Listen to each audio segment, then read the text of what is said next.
Good afternoon. I'm Lieutenant Elmer Horn with Douglas County Sheriff's Office, and we're here in one of our communities, and Sheriff Pounds is here with us. And Sheriff Pounds is very involved in his communities, and he come out. We brought out our grill and our smoker so we can come out and help cook for this community. And Sheriff Pounds himself has come out and helped cook with us, and he's here to cook and help these folks today. Good afternoon, ladies and gentlemen. This is one of the programs that I call taking my community back. If you don't get out there and get involved in your community, you ain't gonna be able to get it back. And the sad part about it, we losing our young men at such a pace that it's unreal. We got to come up with something that will help us with these children. Got to. So this is what I'm doing. I love it. I'm out here in the sun. It's hot, but like I said earlier, we're gonna do these until we get that gap between law enforcement and the community bridge. We're gonna bridge that gap because we're gonna get out here, we're gonna shake hands, we're gonna find out if they got any kind of problem we can assist them with, and invite them to the sheriff's office and come to the roll call. Just come see what's going on at the office. Thank y'all so much for being here. Thank you, Sheriff Pounds. And like I said, this is just one of many events that we bring this grill out to help with our communities and get involved. I'm here today at one of our community outreach days with our sound truck. And our sound truck is used for just what you see. We come out to community days, we play loud music, and be able to just have a good time with it and enjoy our community. At a sheriff's office, you get to see us in a little different light. We're not always out there writing tickets or locking people up. We come out to your community day and be a part of your day and help you celebrate your community. And this is just one of the ways that we can do that, was with our sound truck. We're here today in one of our communities. We brought our ice cream truck out. A lot of people like to laugh when I say the sheriff's office owns an ice cream truck, but this is exactly what it's for, is we bring it out to our communities. We give away ice cream. We don't charge for the ice cream. The ice cream is free. And we have partners in our businesses in our community that help pay for the ice cream so that we can give it away for free. And we give it away. We go to schools. This is just one of many events that we bring our ice cream truck to. We go to the school systems. We come out to community days, block parties. We just come out and see you and help you enjoy and celebrate your community. Thank you.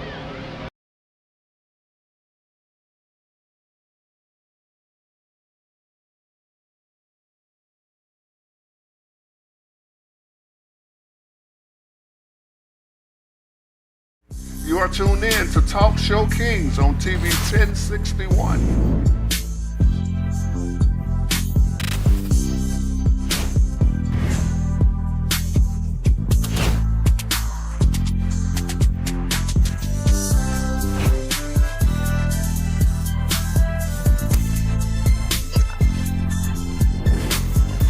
Man, what they gonna do with this black on black crime, man? I'm sick of this.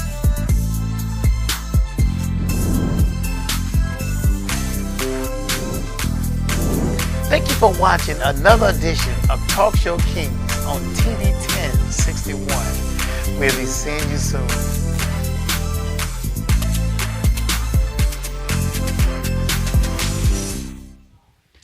Good evening, everyone. Welcome to another episode of Talk Show Kings.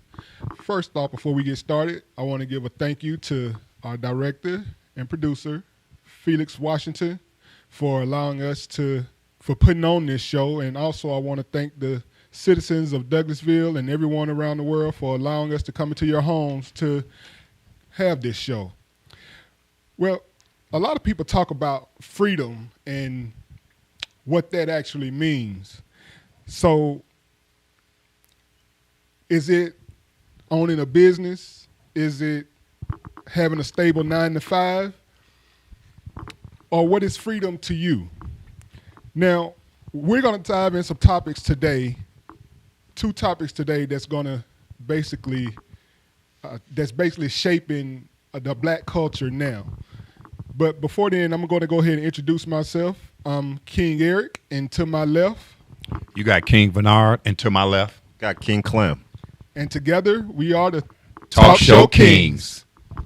All right. So, again, the two topics for today. Ownership versus 9-to-5, and is social media influencing the black culture? Now, there's a lot of things going on in the news. Before we touch on those, there's a lot of things going on in the news. One thing is the long lines at the airports with TSA. Now, just 5 minutes. What are your thoughts on the president saying, well, come Monday, if they don't have it figured out, they're going to have ICE in the airports? Well, my take on that is, I really just think that it's all propaganda. He really want to do that anyway. He's trying to put ICE in all of these vicinities, man. So I don't think it have anything to do with, he's saying that if they don't have it under control, he's going to do that. He just want to do that anyway. He want to send ISIS there. So that's my take on that.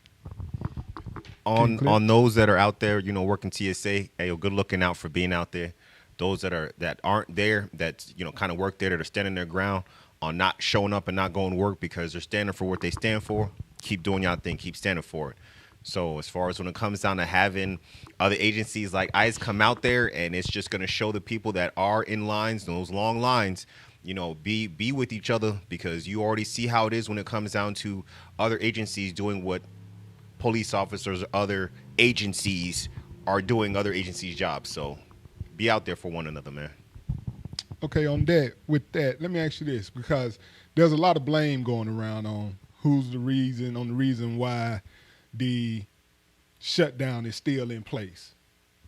One, they're saying that the Democrats, they're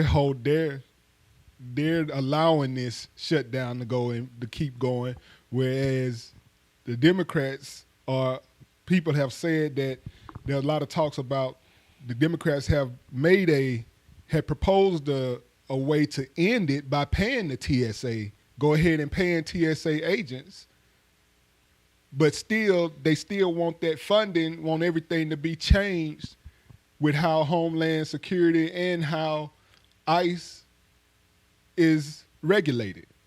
So who's to blame, in your opinion? Again, man, it's the liberals, man. I think,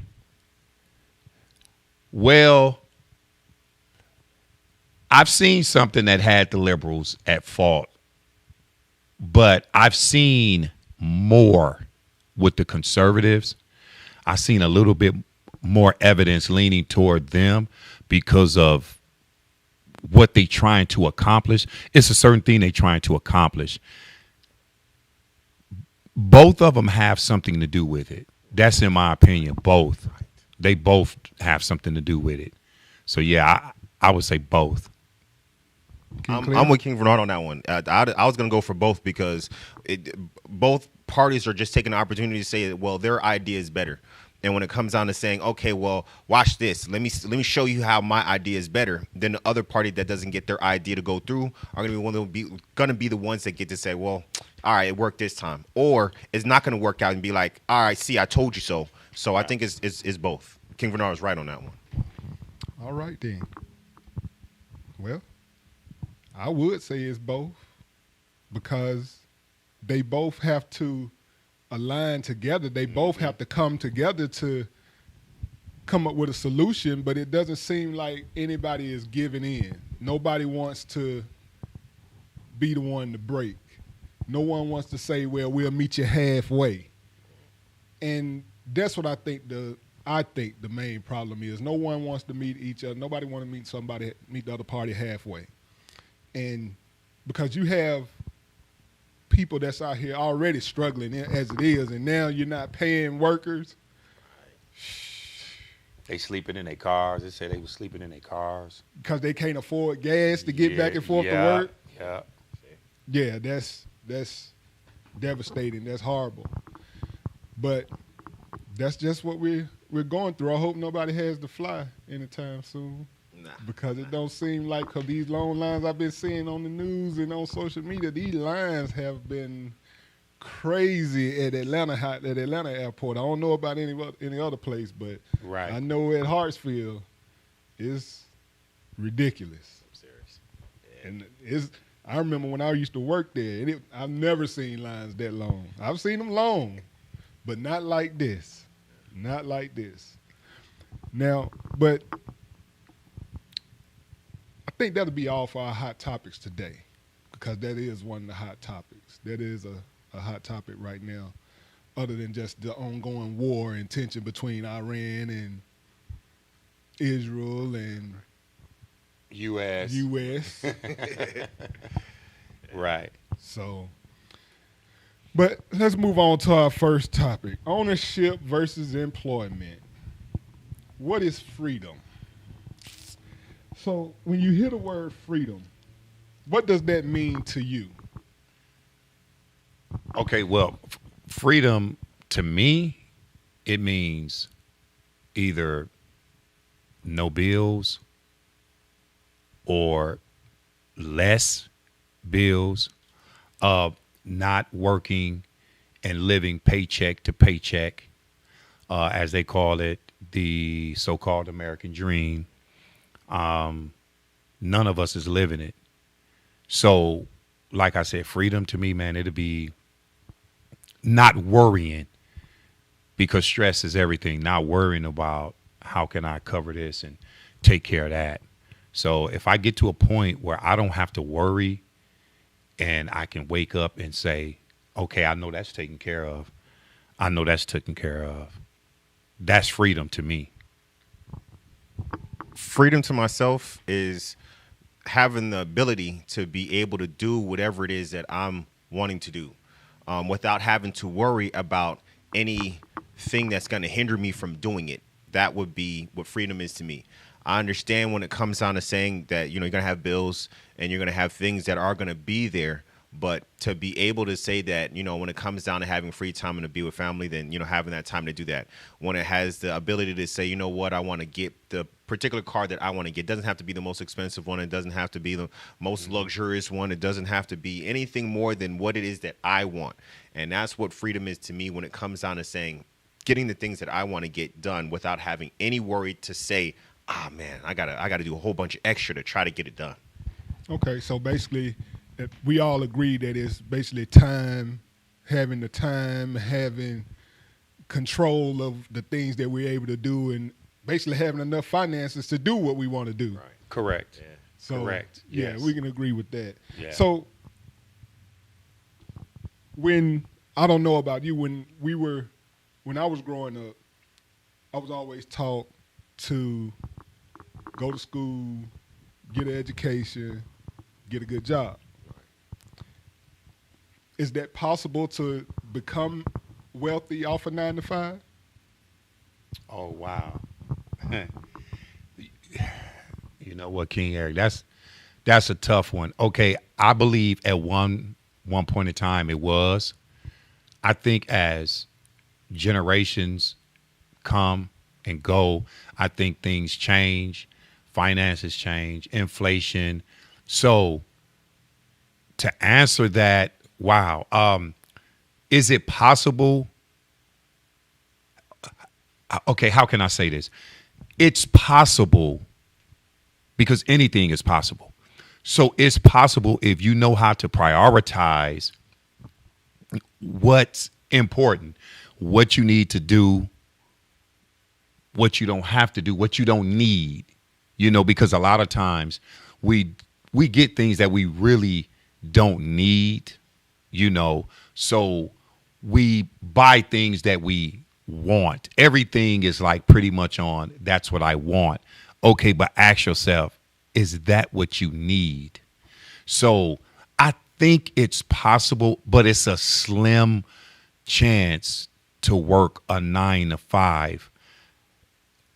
Wait, unless it's a particular 9 to 5, because we got doctors who can still sustain. We got lawyers, surgeons, different things of that, entertainers. So you can, but if you're talking about a blue collar 9 to 5, I beg to differ. I don't think you can. King Clem? Yeah, you kind of like started to take it away from me just now, like honestly. But yeah, I really do think that you can do a 9 to 5 and you can become wealthy because of, you know, how you live your life and what it is that you find to be important. If you're looking at making 6 figures and even with what you do now and still say that's wealth, you're able to still save, you're still able to get things done that you want to get done, and you're able to have many things that you want to have that you find tangible. So that 9 to 5, you can be wealthy working a 9 to 5. So I don't want that to take away from, you know, if you don't have a 9 to 5 and you your own boss kind of thing, why you would say, all right, now I'm wealthy because now I don't have to work for somebody else.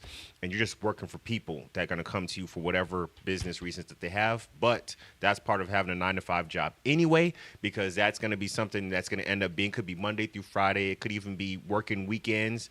But still, again, 9 to 5, you can get wealthy off of that. You can be wealthy because of the particulars of certain 9 to 5 jobs that are out there. You can definitely have a $150,000 job. Okay. Now, we just talked about how freedom looked like, what freedom looked like to us. Can you be financially free, and can you have that freedom with a 9 to 5?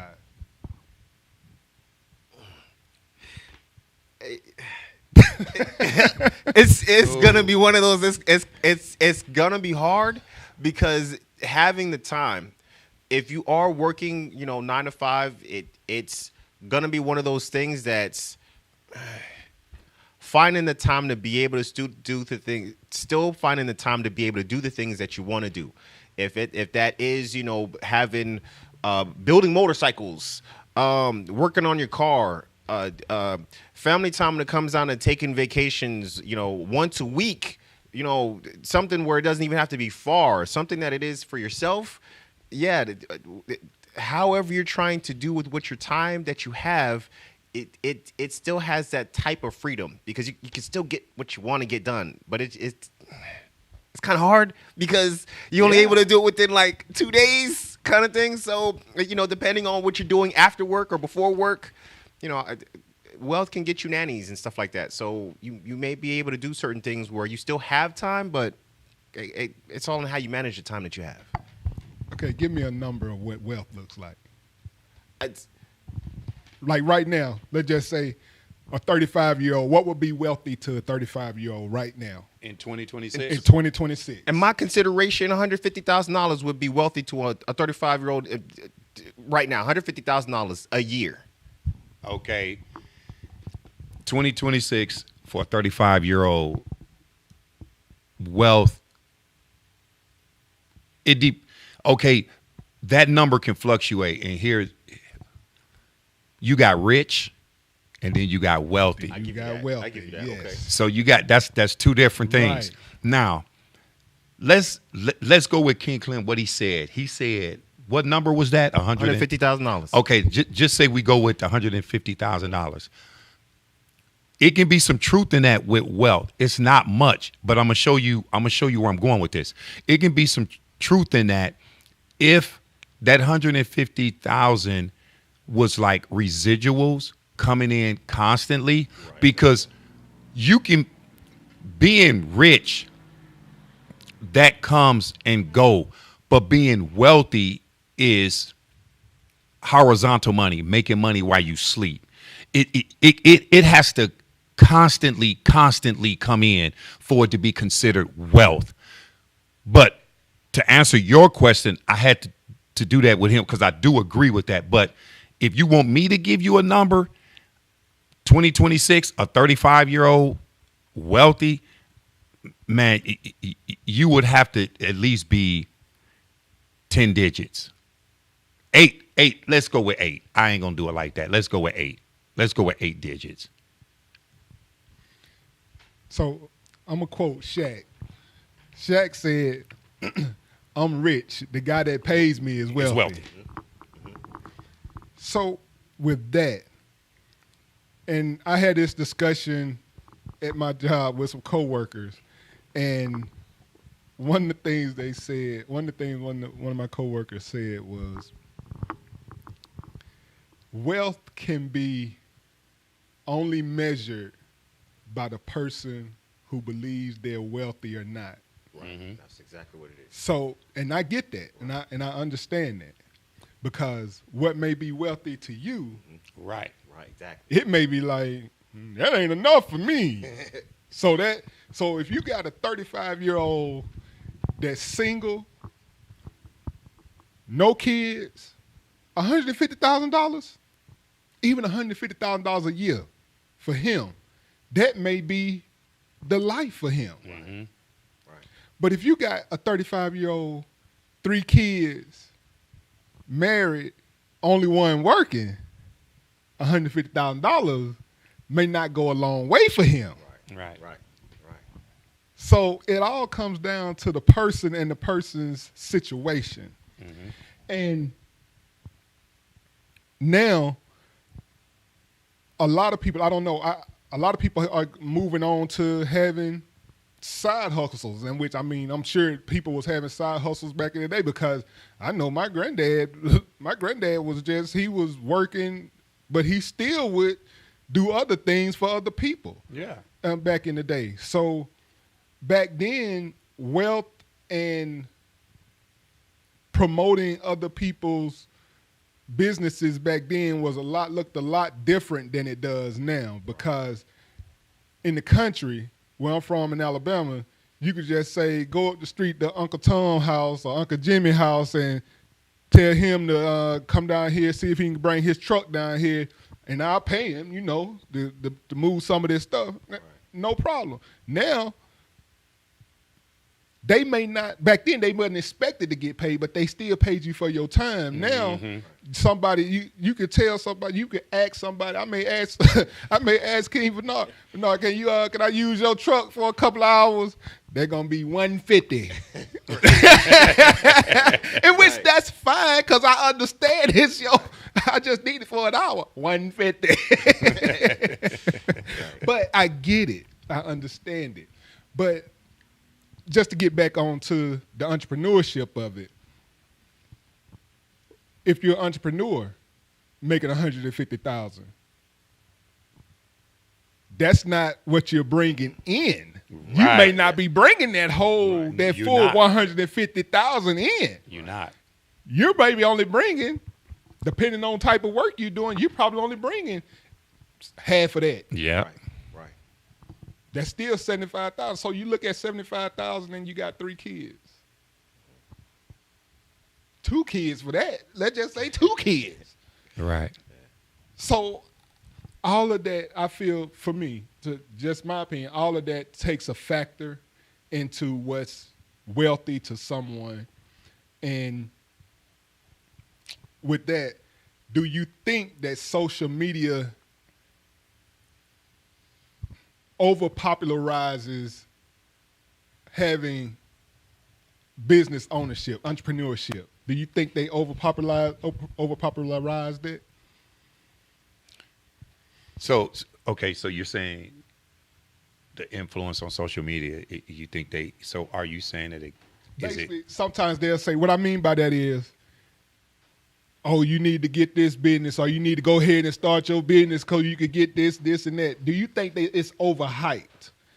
Do you think they overhype it to the point of some people don't, because you had a lot of entrepreneurs that's actually been there and they don't want to do that no more because of it's not what they thought it was going to be. Mm-hmm. Just because you may have a business, a dry cleaning business. Mm-hmm.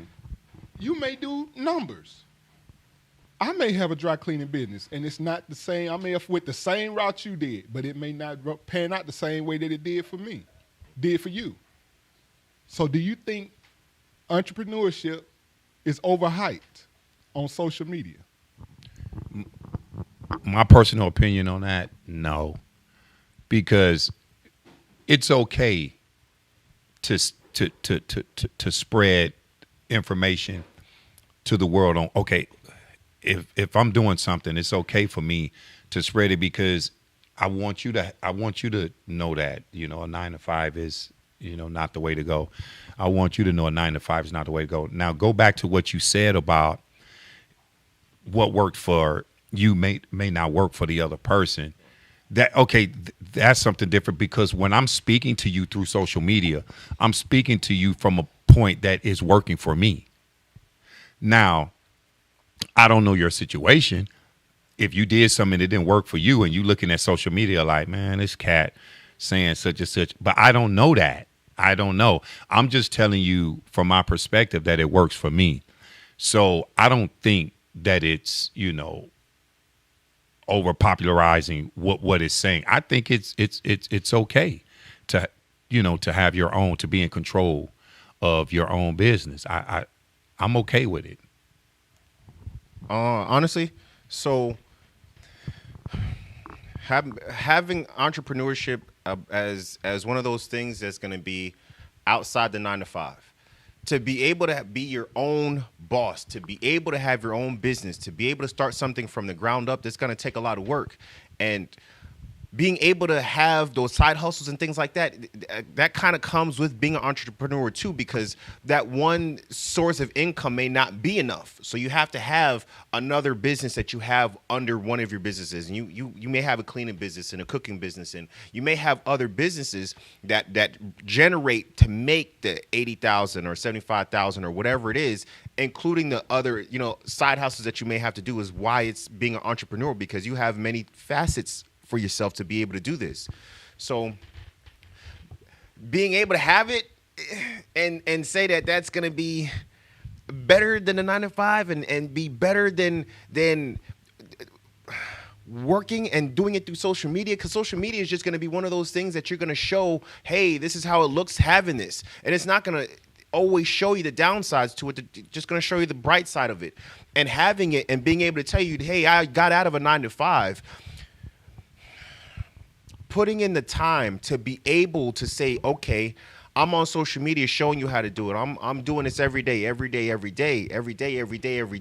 It's taking time to be able to put in the effort to why being an entrepreneur is what it is, and why you get to be able to step out that 9-to-5 and be on social media telling people, hey, it's better than that, because they've been in that side of life doing the 9-to-5, and being able to have that entrepreneurship and now being able to say, how come it's working out better?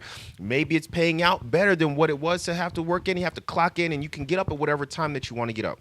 This is part of being on social media too, because you can, if it's 3 o'clock in the morning, you want to start recording and say, hey, I'm about to start my day. That's a lot different than clocking in and saying, all right, let me do what the boss tells me to do. And that's why with social media and saying I'm an entrepreneur, you're pretty much a boss on a larger sense and a smaller sense, because you're working the whole thing for yourself. Okay. With that, let me ask you this, because we're going to jump on social media in a minute and how that influences it as well. So a lot of people show their success on social media. Why they don't show their failures on social media? Well, here's one of the reasons why I know for a fact they don't show that, because people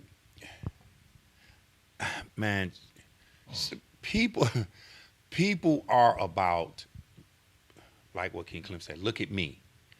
Look at what I'm doing. They want to paint this picture of everything is just like a relationship. The relationship out in public, man, they giving on a whole different facade of what's going on. Right. But then as soon as they make it home and close that door,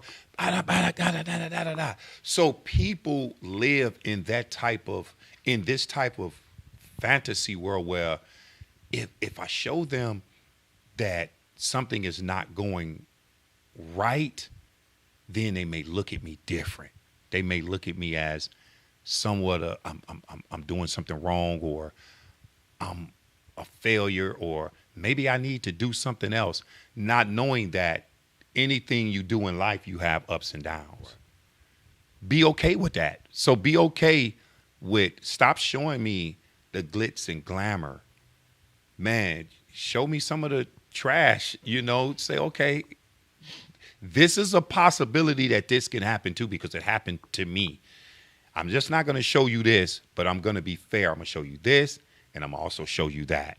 So it's just them protecting their ego in a sense. So that's why they don't show that part, that downside. Yeah. All right. Well, We're going to go ahead and take a break. We're going to pay a little bills here, but we'll come back to finish this topic and move on to the second topic. All right, y'all stay tuned.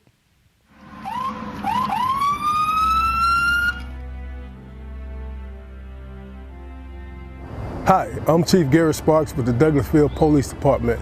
Today we want to give you some safety tips concerning traffic stops. Take a look. So you look in your rearview mirror and see flashing blue lights. What do?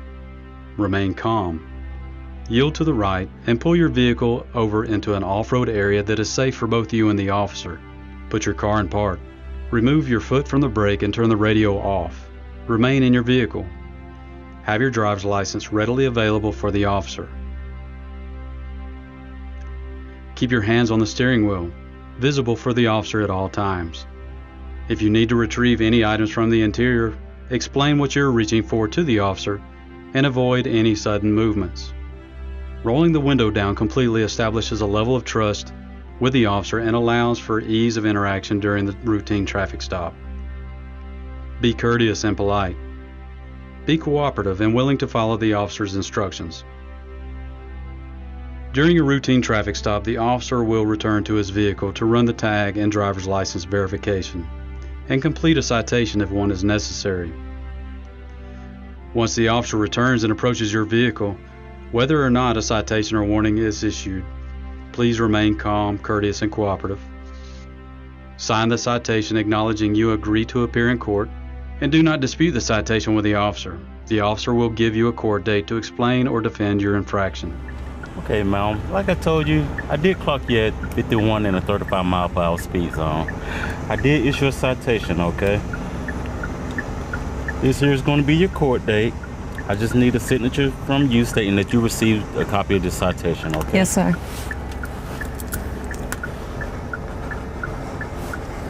Thank you. All right.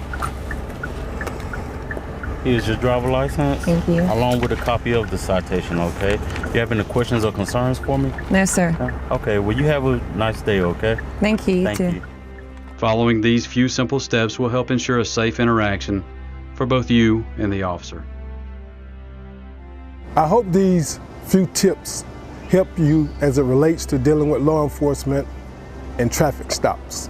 Not only in traffic stops, but in all encounters with law enforcement. We hope that all our encounters are safe for the citizens as well as for our officers. Again, we want you to be safe, and if you have any problems with the Douglasville Police Department, don't hesitate to give us a call and make your concerns known. I would add that Georgia is a right to carry state, and we hope that if you are carrying, that on these traffic stops and all encounters, please let the officer know that you are carrying. This will ensure your safety and our officers' safety. Thank you. May God bless you, and may God keep our community safe. We are one.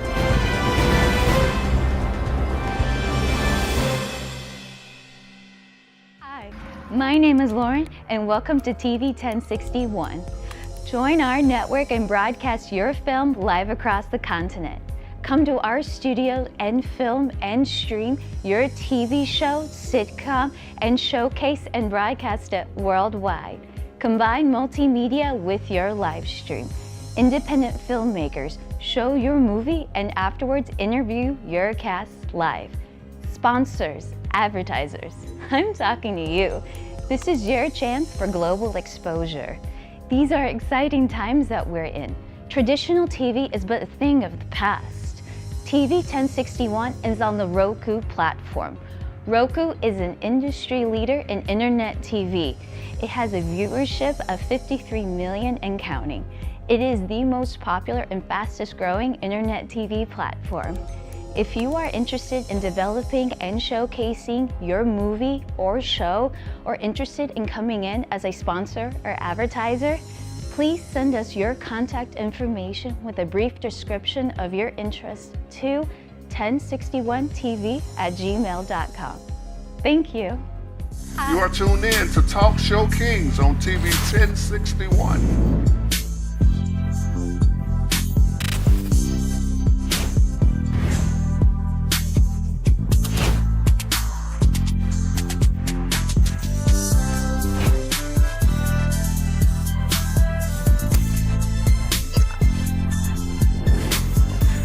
what we gonna do with this black on black crime, man? I'm sick of this.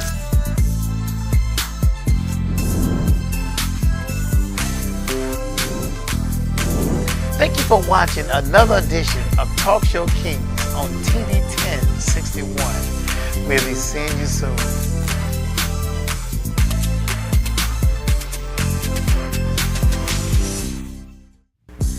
All right, welcome back to the second half of our show. We're going to go ahead and finish up our first topic. Gentlemen, let me ask you this.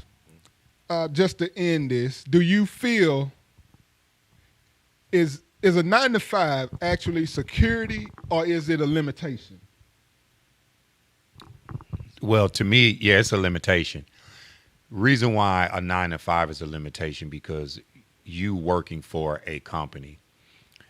Any given time, especially these at-will states, they can just say, you know what, we finna let Bernard go. They can do it at will. They can just do it. So whenever you working for somebody, yeah, those are limitations. Yeah, to me, that's limitations. On how much you make, remember, because it's guidelines on this job pays this. So now you limited. So yeah, definitely 9-to-5 limitations. So with that being said, King Clem, let me ask you this. Do you feel like that's pressure for you to become an entrepreneur? Yeah, I want to say yes, but I don't really think it is, because it's going to be about whether you can supply the demand that everybody has. And when it comes down to those jobs that have to be done, like being a doctor, or being with the post office, where those jobs have to function for the United States to function. So going through that pandemic area and seeing what was required, that those people had to go to work, as opposed to those jobs that, well, all right, those jobs are gone, it's not secure anyway. That's why I want to say yes, and at the same time why I'm saying no about it, because if you're going to end up being an entrepreneur and you don't have that demand anymore because people aren't going out and people are not doing those things, and yeah, it's kind of out of there. Okay, so let's transition on to the social media aspect of it. I know we talked a little bit offline about how you always see the glamour and the fame from people on social media in their entrepreneurship journeys and all of that. But one thing you never see, or you rarely see, I don't want to say never, one thing that you rarely see is someone speak about the hard times that they had or what it took to get here. They don't talk about the failures that they had to endure in order to get the success that they have now. So with that, how do you separate the reality from the fake when you're watching, looking at social media content? Oh, so what you're saying is, just say you see someone on social media always posting this in this type of light, but you still have to ask yourself, okay, we live in the real world. Okay, is it really that what this person is promoting? So that's just called self-awareness and discernment, that you can't just look at that person and just see them always showing this, that, and the third. You have to be mindful and say, something is wrong with this picture, because if that's the case, everybody will be doing it and they will be successful. So have discernment within yourself to say, it's some downfalls to that. Now, should that scare you from being an entrepreneur? No. Just be mindful and say, all right, a lot of this is cap. I know you had some downfalls. Or like some people I see, they call them out. They'll say, okay, we see you always posting this, but I've seen comments to say, all right, talk about things that you went through. Talk about this. I don't ever see you do that. And they'll put a question mark. So sometimes people call them out on it. I think it's the people, as people, we want the fantasy because we go through hard things in life altogether, and it feels like a lot of times we're always in a constant repeat of always a hard thing. Can I get a break? So when you go on social media, it's that chance to get away, and it's giving you that fantasy that says, hey, this is what you could have if you live like I live, or this is what you could have if you do what I do. So that step to be able to get away from reality is where that social media piece comes in. Now, the other part of this, when it comes down to having an understanding that it's not always glitz and glamour, when you are a entrepreneur or a business owner, is that those that have that 9 to 5, a lot may not know about when it comes down to people like Trump or 50 Cent. That they did it, or even shout out to Shorty that came up with Slutty Vegan. That when you have to file for bankruptcy and you don't know what things are out there that can help save your assets and help save things for you if you let certain things go. So this is how you can stay wealthy and you can stay rich without losing the bulk of why you're saying you're wealthy or why you're saying you're rich. So it does help when it comes down to saying, talk about those things when you have to different bankruptcies you have to file for or different things that you have to file for and that, paperwork that you have to go through. So that way you don't lose out on so much, because those that are in 9 to 5s may not have gone through those things that those that are entrepreneurs and business owners have to go through, because they had to go through certain steps to make sure that they became a business owner. That as the 9 to 5 person is in the business, the owner of the business that says you have to work 9 to 5 is going through steps that you need to know. But they may not tell you that, because then if you're able to come up with it for yourself, then you're gonna have to do like they feel that they had to do it themselves. So that's how I feel that talking about those downsides can help with those that are in 9 to 5 be able to become better at what they're doing. I'm gonna ask you a quick question. One word answer. Have you ever compared your life to someone on social media? Yes.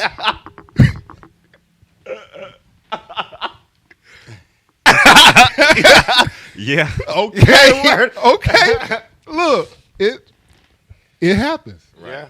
It happens, because you'll sit there and you'll see something, you'll be like, why I can't be like this? Why my life can't be like, why I can't have this or why I can't have that? I do everything that I'm supposed to do, but I'm still feel like I'm falling short of getting to where I want to be. Yeah. Mm-hmm. So yeah, we've all done it. Yeah. I just wanted to see if you were going to be man enough to admit it.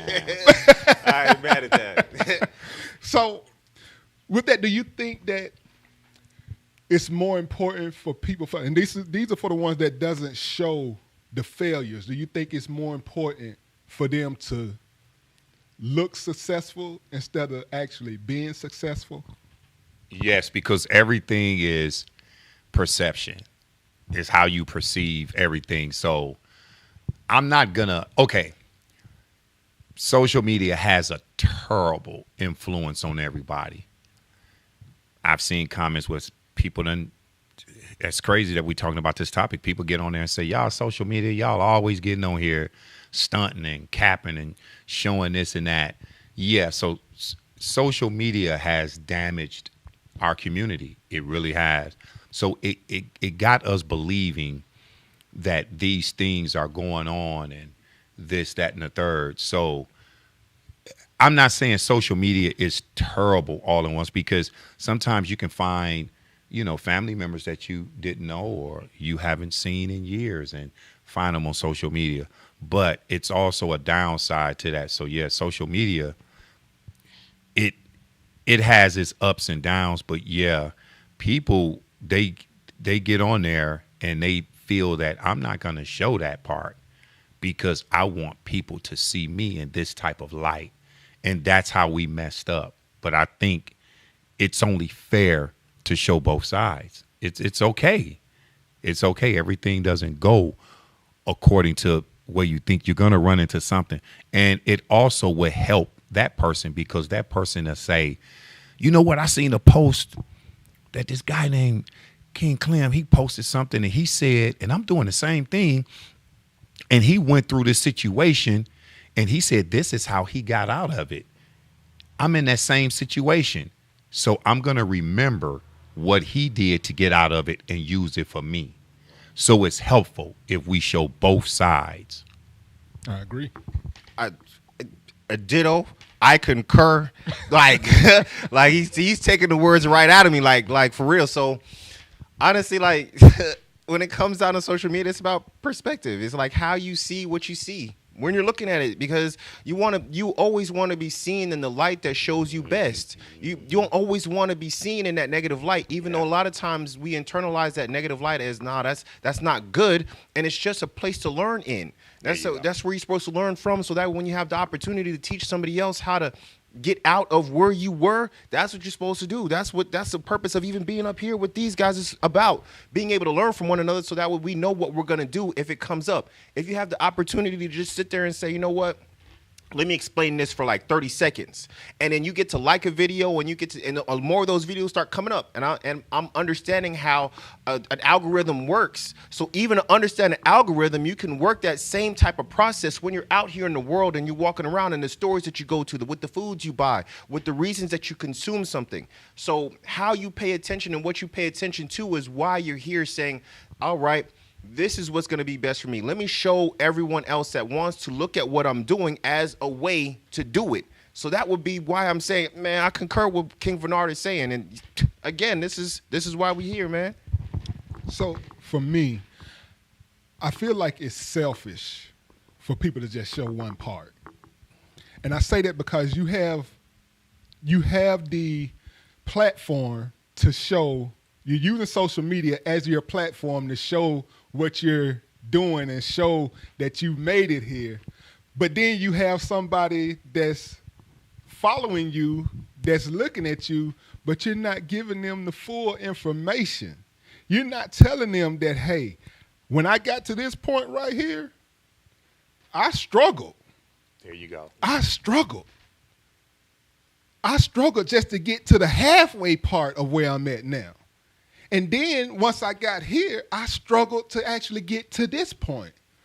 And I'm still struggling in order to get to the next part. Right. So you're not telling the whole truth. You're basically lying. Yeah.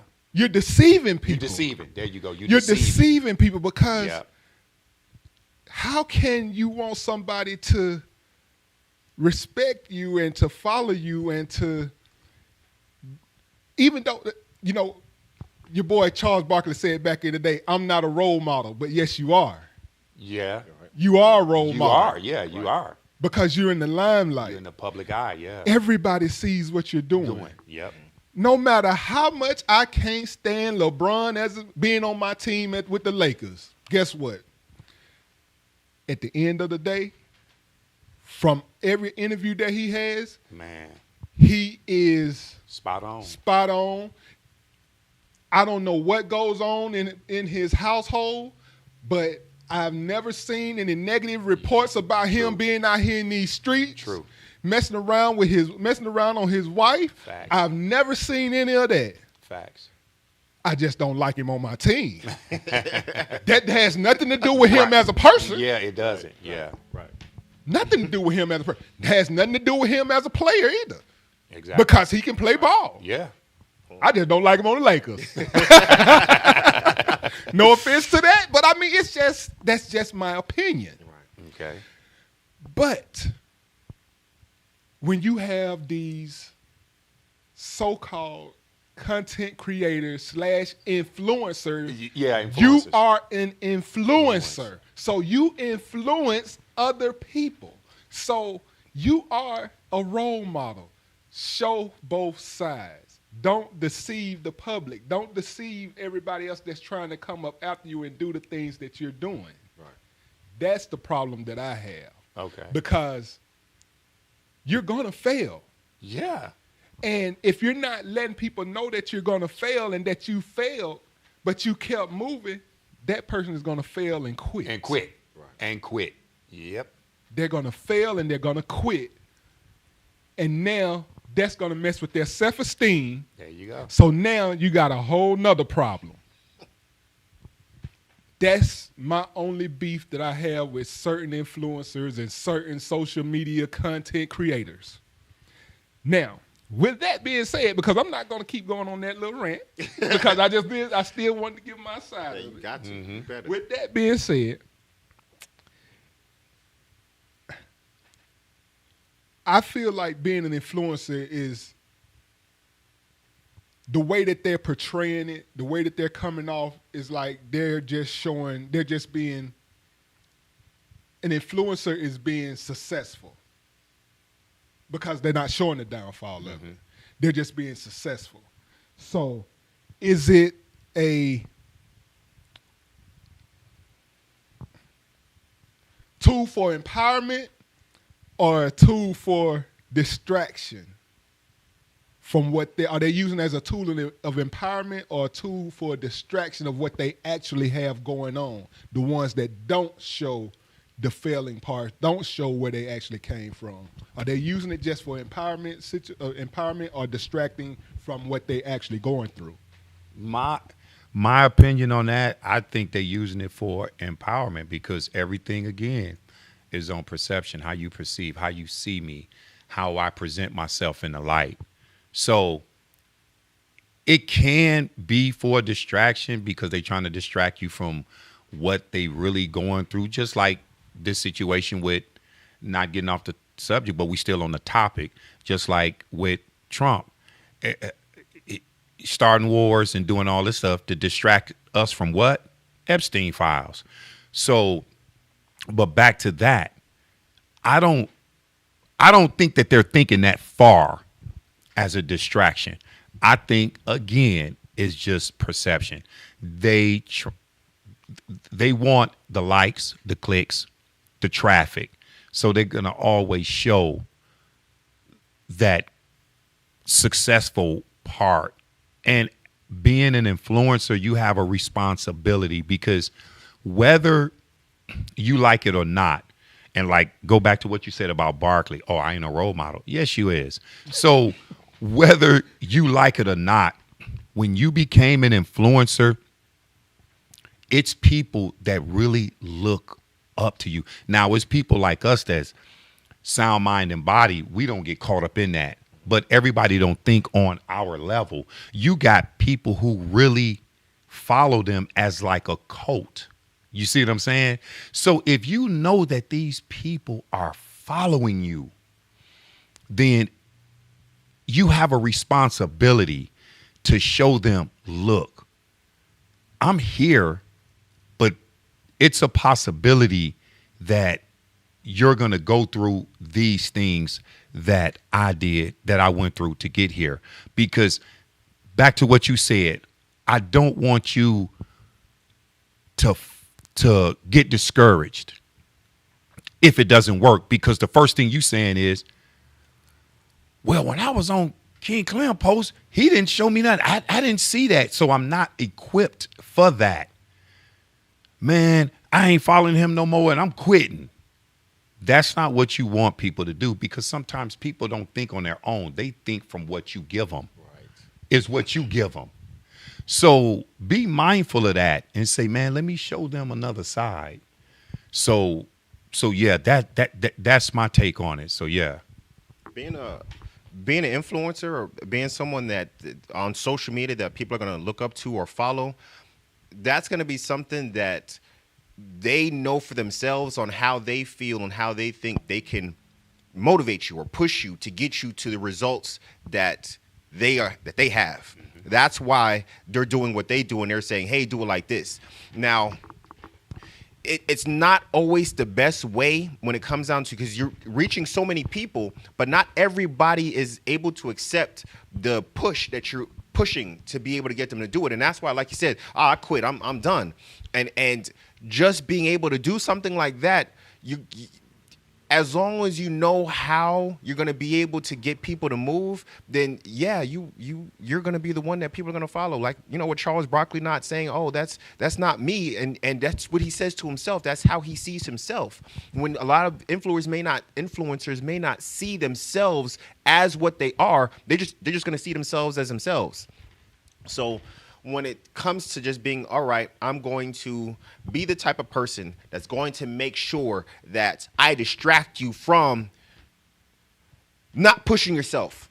Let me find out how I can push you like this by distracting you from eating. Let me distract you this way. So things that are negative can be used in a positive way. So don't always let what's negative or what's not being shown to you not be the reason that you don't push yourself, because that's going to be something you're going to have to do. Is you're going to have to push yourself, and that's something that they as influencers do for themselves, and they're trying to get you to do, is to push yourself. Because once these cameras are off, or once they turn their camera off, they go back to living their lives. They're going to end up having to use the bathroom. They got to sit down and eat. They got to get up and walk upstairs, walk outside, go get the mail. They're going to have to do the same regular things that you have to do too. When they take the opportunity to push themselves, you know what? I'm going to go a little bit further. I'm going to try to get some steps in while I'm going to the mailbox. You have those little times and opportunities to be able to push yourself like they do when the camera's off. Do it when you have the opportunity, because that's what it is. They're pushing themselves, and they're trying to get you to push yourself. Look, hold up. He just said something, and I just have something quick to say. Okay, that makes so much sense, because just think about it. If I'm an influencer and if I'm trying to draw traffic, why would I show you the downside? I'm going to always show you the upside, because I really don't care. I'm trying to draw traffic, but if I show you the downside, guess what? My likes is going to start dropping. My traffic is going to drop. That's my take on it too. Okay. All right. Let me counter that. You know why you want to show that downside? Because you're human. And it shows that you're human. Yeah. It shows that I have failed and I have built myself up from where I was. I was down at the bottom. Didn't have nothing. Living in my car. Trying to take care of 2 or 3 kids. But now, I'm at a place now because I fought and I stuck with what I wanted to do, and I stuck with it. I didn't give up. I fought for everything that I have, and now I'm here. Now I'm a successful entrepreneur. Right. Or whatever the case it was. I've seen lots of social media influencers that have posted them being in car accidents. Mm-hmm. Almost dead. Right. Facts. Taking off life support, saying that they wouldn't be able to walk again, wouldn't be able to actually live a normal life. Now they running in marathons. Mm-hmm. Nobody wants to show their failures. Nobody wants to show that they failed at a business. You go back to Bill Gates. Failed. Steve Jobs failed. He sold Apple. Mm-hmm. And he ended up still working with Apple, mm-hmm. making all this technology. Right. Back to Bill Gates. Do you know if he stopped to pick up a dollar, if he see a dollar, if he stopped and pick that dollar up as he walking, he done lost $10,000? Just because he stopped to pick up $1. He probably done lost more than that. But he stopped to pick up a dollar. Because that's just how much time mm-hmm. is worth. That's just how much his time is worth. And in closing, I'm going to ask one last question. I'm waiting. In closing. Because, see, a lot of people don't understand this, but I want this to be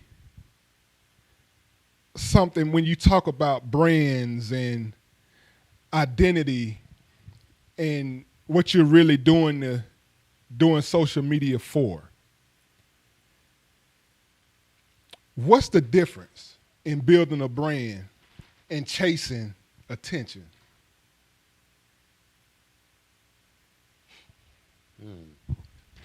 Honestly, like to jump out there real quick, because then it comes down to, I feel that even as we're on this show now, this in itself is a brand. You're a brand. The way you dress, the way you speak, the way you look, all of it. that is a brand. When it comes down to sitting here saying why that's going to last, way beyond the point of saying, okay, I'm ready to do something else and have another brand. That brand that got you started is what's going to stick, and why people will say, all right, I want to follow this brand. I want to follow that. I want that. As far as when it comes down to sitting here chasing anything, you shouldn't have to chase anything. All of the things that you want, you can build from the brand that you set, and you get forward from that. It's going to be everything you'll ever need, because that's what you took the time to do. You made the effort to say, you know what? I'm going to do this. I'm going to do this. I'm going to do this. And I'm going to do this. When you take your time and say, I'm going to do it, that's the brand. You don't have to chase anything. It's going to happen for you. Okay. And like what he was saying, a brand is something that can, it's dealing with an influence. It's dealing with your appearance. So it's how you conduct yourself in public. It, like he said, it's how you speak, how you dress. Now, if you want that brand, a brand is what represents you. So anything you do in the public eye, you can taint the brand. Now, far as chasing, if something is authentic, you don't have to chase it. They're going to come to you. Right. It's going to come to you. So that's how I see it. All right. Again, I want to thank everybody for joining, and thank the King Clem, King Bernard. But I want to leave everyone with one last question. Honestly, what are you trying to build? Are you trying to build a life that you really want? Or is it something that you just want to show off on social media? Have a good day. You are tuned in to Talk Show Kings on TV 1061.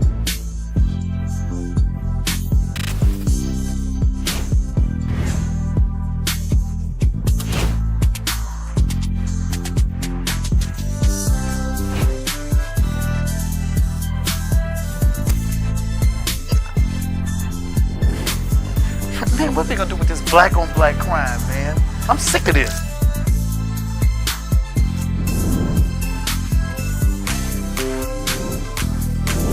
Thank you for watching another edition of Talk Show Kings on TV 1061.